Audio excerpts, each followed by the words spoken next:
ডিজাইনটাও তো খারাপ না, ভালো লাগছে। সাইডে কাটা কাটা ভালো লাগছে, কিন্তু এই যে এইটা, হ্যাঁ এইটা, হ্যাঁ হ্যাঁ এটা একটু কিরকম লাগছে বড় বড়, এটা বেশ এরকমই সুন্দর তো এরকম। তো গাইস, শাশুড়ি মা এখন সোনার দোকানে গিয়েছিল, তো একটা নতুন মানে নোয়া বাঁধানো করতে দিয়েছিল নিজেরই জন্য, তো সেটা এখন নিয়ে এসছে সোনার দোকান থেকে। তো চলো তোমাদের দেখাই।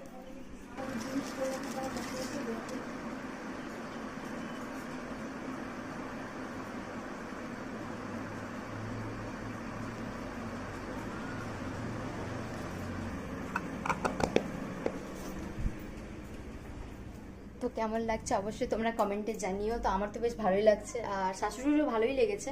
তো আমাকে দেখাতে নিয়ে এসেছিলো যে ভালো লাগলে তাহলে যে একদম নিচে যে একটা হয় না, একটা কিছু একটা দিয়ে লক করে দেয় একেবারে, তো ওটা দিয়ে একটা আঠা না কি বলে, যাই হোক ওটা দিয়ে একদম লক করে দেবে। তো যাই হোক কেমন লাগলো ডিজাইনটার নোয়া বাঁধানোটা অবশ্যই তোমরা কমেন্টে জানিও। টাটা।